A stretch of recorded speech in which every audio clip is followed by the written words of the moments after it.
안녕하세요. 사연을 부탁해입니다. 오늘의 사연을 소개하겠습니다. 수영은 제 인생의 전부였습니다. 아주 예전부터 물속에서 자유롭게 움직이는 그 느낌에 빠져 매일 새벽부터 수영장에서 시작하는 하루는 당연하게 여겨졌고, 저는 수영 외에 다른 미래는 생각할 수도 없었습니다. 수영에 재능이 있다는 소리를 수도 없이 듣기도 했으니까요. 중학교 때부터는 수영 선수가 되기 위해 더 치열하게 훈련에 매달렸어요. 모든 걸 걸고 노력했던 제게 포기라는 단어는 세상에 없는 그런 단어였습니다. 어느 날 평소처럼 웨이트 훈련을 하던 중 어깨 회전 근개에 큰 부상을 당했어요. 처음엔 단순한 통증이라고 생각했지만 진단 결과는 예상보다 심각했는데요.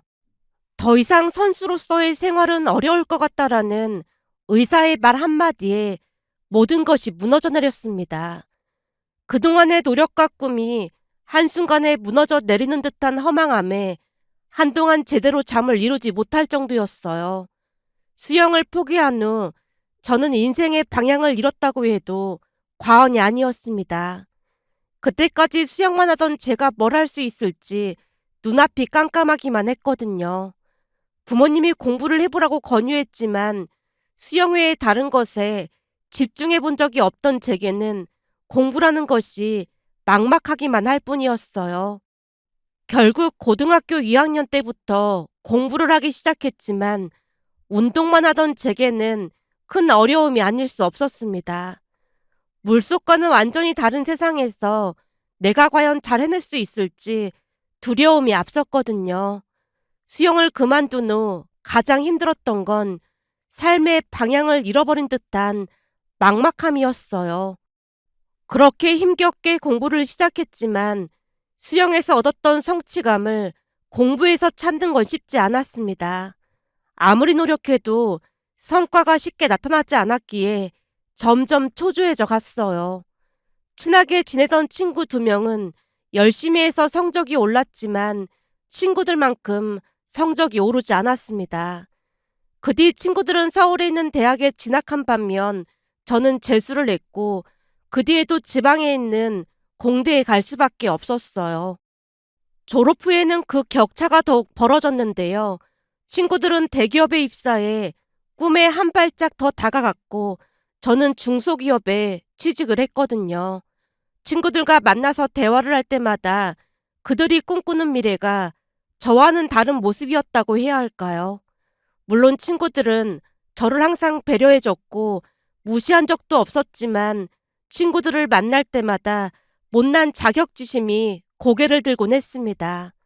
그러다 보니 점점 그들과의 만남을 피하게 되었어요. 그들과 함께 있는 시간이 불편해졌고 마치 패배자가 된 것 같은 못난 생각이 제 마음을 짓눌렀습니다. 그런 제 모습을 보며 가족들도 걱정이 깊어져 갔는데요. 특히 엄마가 가장 힘들어했습니다. 저는 어느새 말수도 많이 줄어들었고 점점 내성적으로 변해갔거든요. 제가 어두운 얼굴로 집에 들어갈 때마다 엄마가 걱정스러운 눈빛으로 저를 바라봤습니다. 그런 엄마의 모습을 보면서도 마음을 쉽게 바꿀 수 없었는데요. 스스로 나약하고 부족한 사람이라는 생각이 들었고 점점 어두운 구석으로 몰려가는 것 같았거든요. 밝고 당당했던 예전 모습은 온데간데 없이 심각한 우울증에 빠져 있었습니다. 그러던 어느 날은 오빠가 새언니를 데리고 왔고 새언니는 오빠처럼 명문대를 나왔다고 했어요. 고려대를 나왔다는 말에 저도 모르게 주눅이 들었고 저와는 다른 사람이라는 생각이 스쳐 지나갔습니다. 시종일관 밝은 얼굴로 웃고 즐거워하는 새언니의 모습은 마치 따스한 햇살 같은 느낌이었는데요. 그토록 당당한 에너지가 어디서 나오는 것일까라는 생각이 들기도 했어요. 그런 새언니를 보며 제 자신이 더욱 작아지는 기분이었습니다. 그래서 그런지 새언니와 대화하는 것이 점점 부담스러워지기 시작했고 가능한 한 피하려고만 했습니다. 하지만 새언니는 그런 제 모습을 전혀 개의치 않는 듯 했어요. 눈이 마주칠 때마다 눈부시도록 환한 미소로 제게 말을 걸어왔고 항상 밝게 먼저 인사를 건넸거든요. 친해지려고 다가오는 새언니를 보며 저는 그저 한 걸음씩 뒤로 물러서기 바빴지만 새언니는 언제나 따스한 온기로 다가왔습니다. 지금부터 제가 할 이야기는 선한 영향력에 대한 이야기인데요. 새언니의 긍정적 에너지와 태도 덕분에 우리 가족에게도 긍정적인 에너지가 전달되었고 그토록 어둡고 우울하기만 하던 제 성격이 다른 사람처럼 변해갔거든요. 어느 날 할머니에게서 전화가 왔습니다. 수진아, 이번 주 토요일에 감자 캘 거니까 꼭 와야 한다. 밭이 넓지도 않은데 내가 꼭 가야 해? 어차피 주말에 집에 틀어박혀 있을 거잖아. 네 오빠랑 세연이도 온다고 했으니까 같이 와서 감자전도 해먹고 삼겹살도 구워 먹으면 좋잖아. 너 안 오면 할미 삐칠 거니까 그리 알고 있어.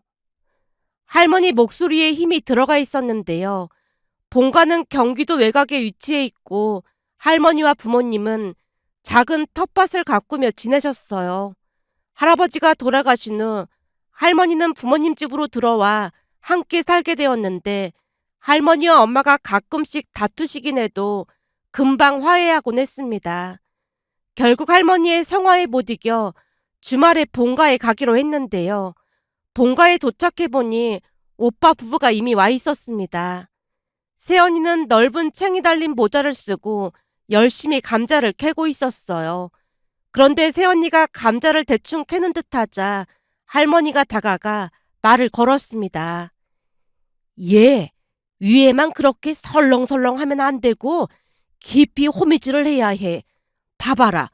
네가 지나간 자리를 이렇게 파보면 감자가 나온다니까. 할머니가 직접 호미질을 하며 새언니가 지나온 자리를 파기 시작하다가 조용히 중얼거리셨어요. 어라? 하나도 없네. 설렁설렁 하는 것 같더니 거참 신기하네. 제대로 했네. 아주 잘했어. 할머니의 칭찬에 새언니가 환하게 웃으며 대답했습니다. 할머님, 설렁설렁 하는 것 같아 보이지만 제가 일을 그렇게 설렁설렁 하는 사람이 아니거든요. 오죽했으면 수능날 수학 주관식을 집중해서 찍어서 맞췄겠어요? 할머니가 깜짝 놀라며 물었어요. 뭐? 주관식을 찍어서 맞췄어? 새언니가 주위를 두리번거리며 조용히 입을 뗐습니다. 사실 제가 수학을 좀 못했거든요.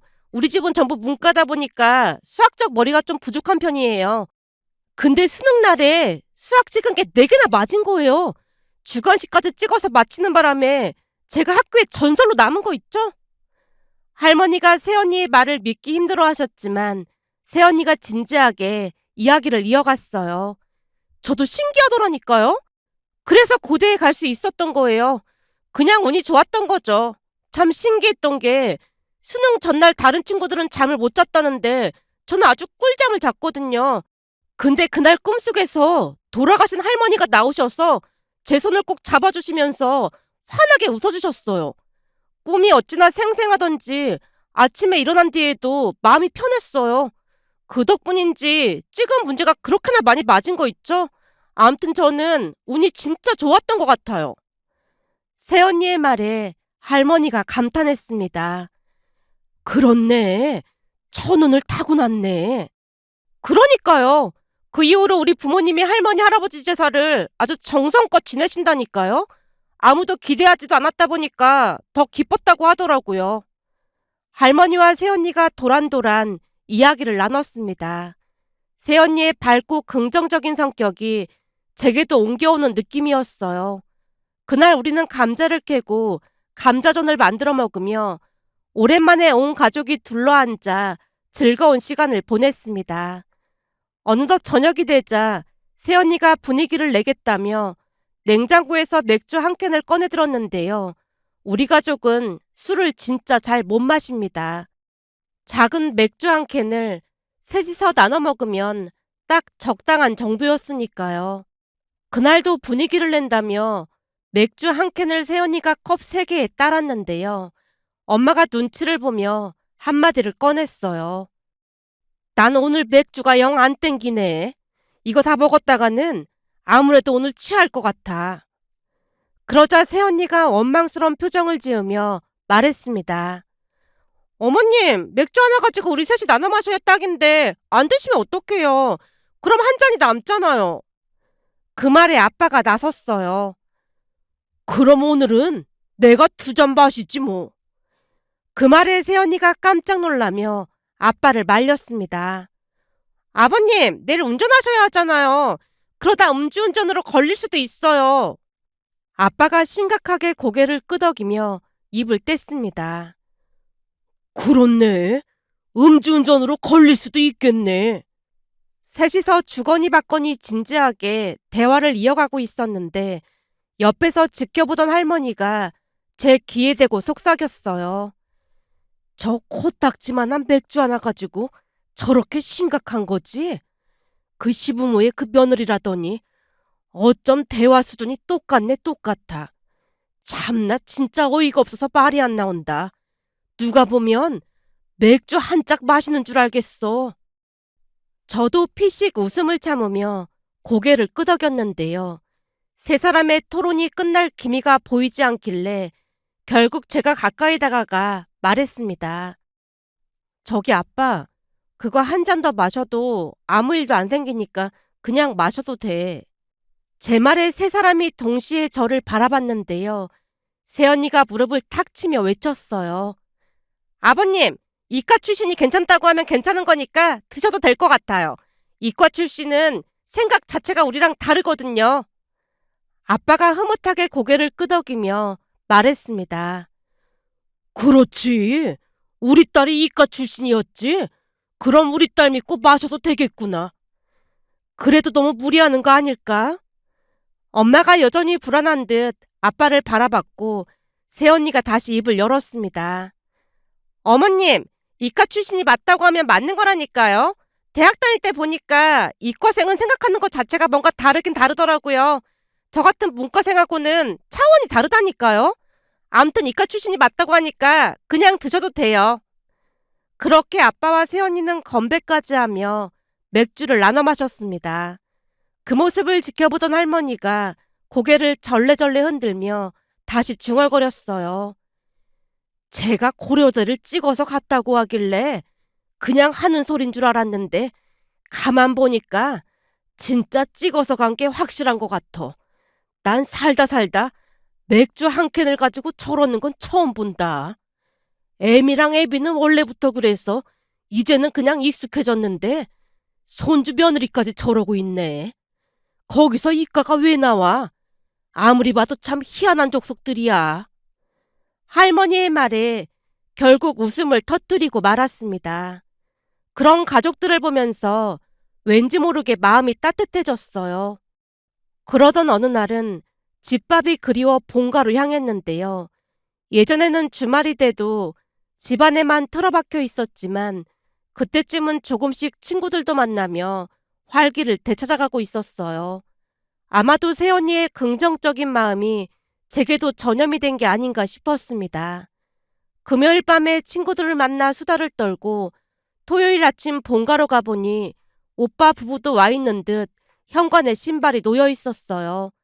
거실로 들어서며 할머니께 물었는데요. 할머니, 오빠랑 새언니도 온 거야? 할머니가 고개를 절레절레 흔들며 한숨을 내쉬었어요.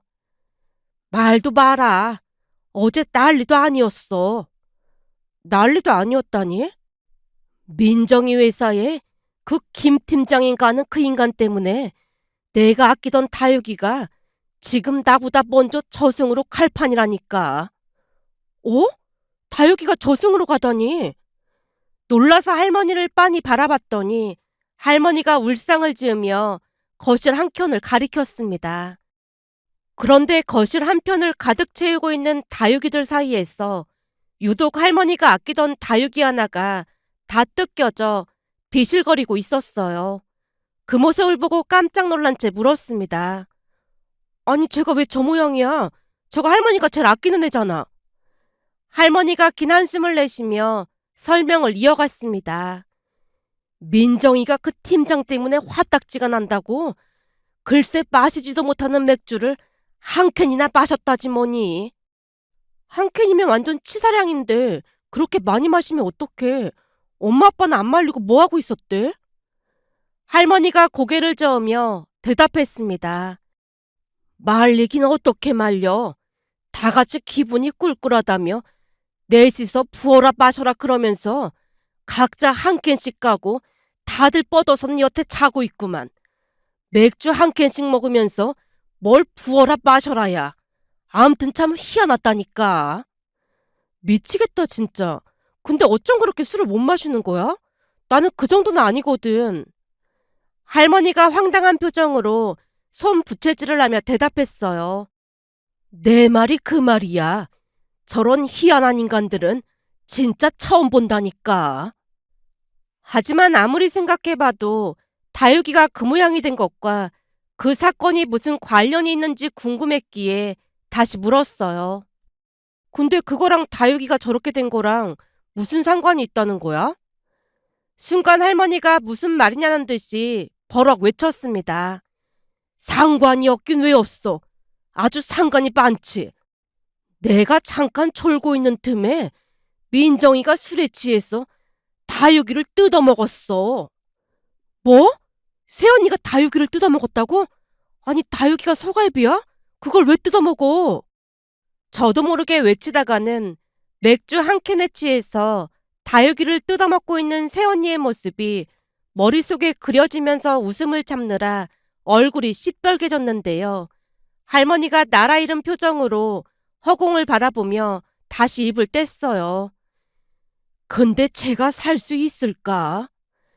제가 웃음을 참으며 대답했습니다. 할머니는 저 다육이를 먹은 새언니를 걱정하는 게 아니라 지금 다육이를 걱정하는 거야? 내가 얼마나 아끼던 다육인데 무슨 염소도 아니고 어떻게 사람이 다육이를 뜯어먹을 수가 있어? 생각해봐라. 평화롭게 살던 다육이를 염소도 아닌 가족이 뜯어먹었으니 우리 다육이가 얼마나 놀랐겠어 그래. 뭐 저런 인간이 다 있다니. 할머니의 말에 결국 웃음이 터지고 말았습니다. 그날 술에 취해서 내내 잠을 자던 네 사람은 점심때가 다 돼서야 겨우 눈을 떴어요. 얼굴이 퉁퉁 부은 채로 거실로 나오더니 해장국을 먹으러 가자며 밖으로 나갔는데요. 할머니가 고개를 저으며 조용히 중얼거렸어요. 이야, 대단하다 대단해. 맥주 한 캔씩 마시고 속 쓰리다고 해장국 먹으러 간다는 인간들은 살다 살다 처음 보네 그래. 암튼 희한한 족속들이야. 지금 우리 다육이는 이승과 저승을 오가고 있는데 해장국이 잘도 넘어가겠다.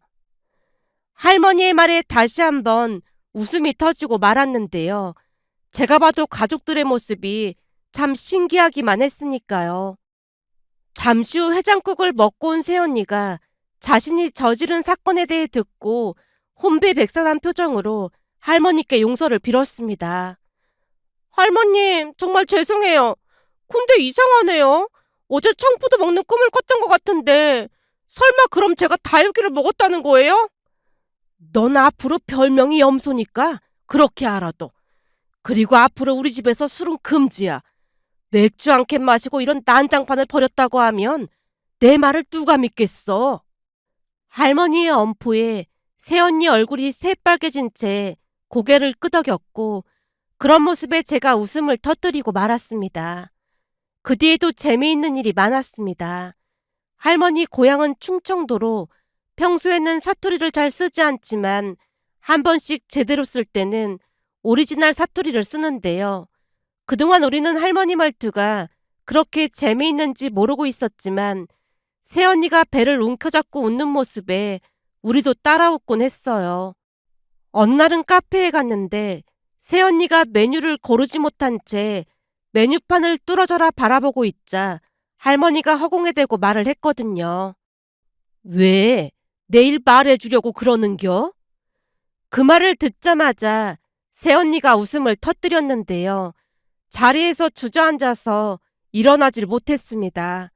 뭐가 그리도 웃기다는 것인지 이해할 순 없었지만 할머니가 입만 열면 새언니가 눈물까지 흘리며 웃었어요. 어느 여름에는 새언니가 복숭아를 깎고 있었는데 껍질이 두껍게 깎아지고 있었어요. 그런데 그 모습을 유심히 보던 할머니가 조용히 입을 뗐어요. 아이구야, 너는 씨를 먹으려고 그렇게 열심히 깎는겨? 그 말에 새언니가 또다시 떼굴떼굴 구르며 웃고 있었습니다. 그 모습을 보며 우리도 덩달아 웃음을 터뜨렸고 말이죠. 그것뿐만이 아니었어요. 어느 날은 새언니가 밥을 했는데 너무 꼬들밥이 되어서 밥알이 다 날아다니니까 할머니가 밥을 유심히 바라보시더니 또다시 중얼거리셨어요. 아따, 쌀이 돈으로 다시 돌아가게 생겼네 그려.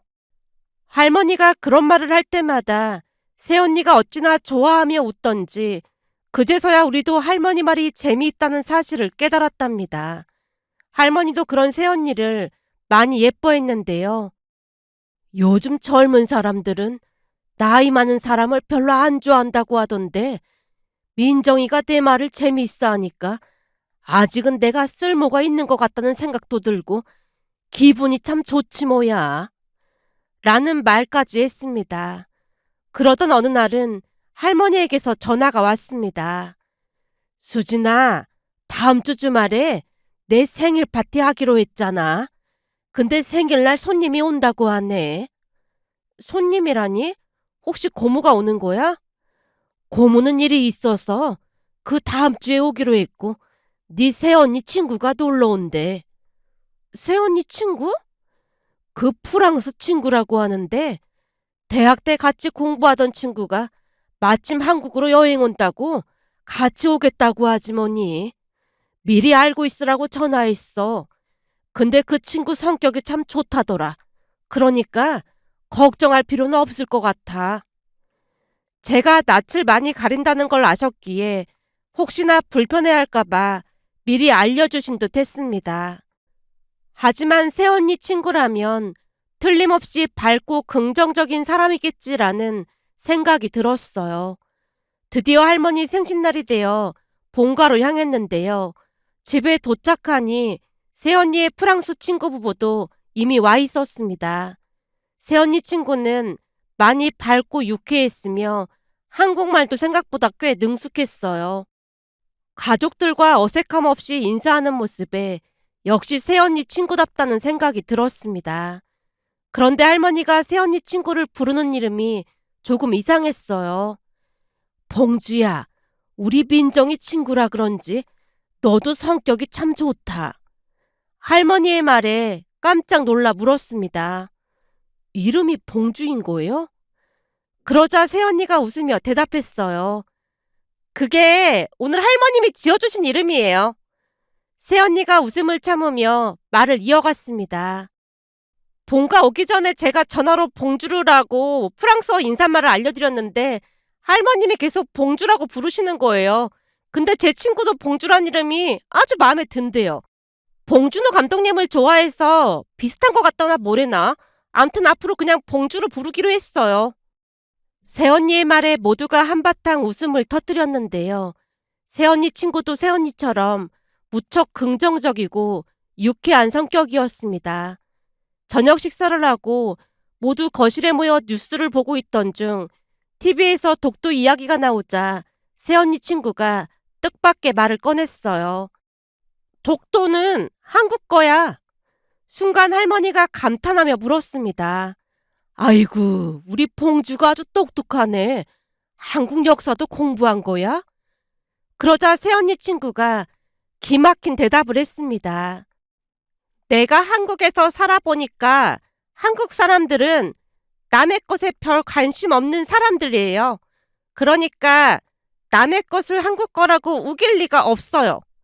카페 테이블에 가방을 두고 화장실에 가도 그대로 있거든요. 한국 사람들은 남의 거에는 전혀 관심 없어요.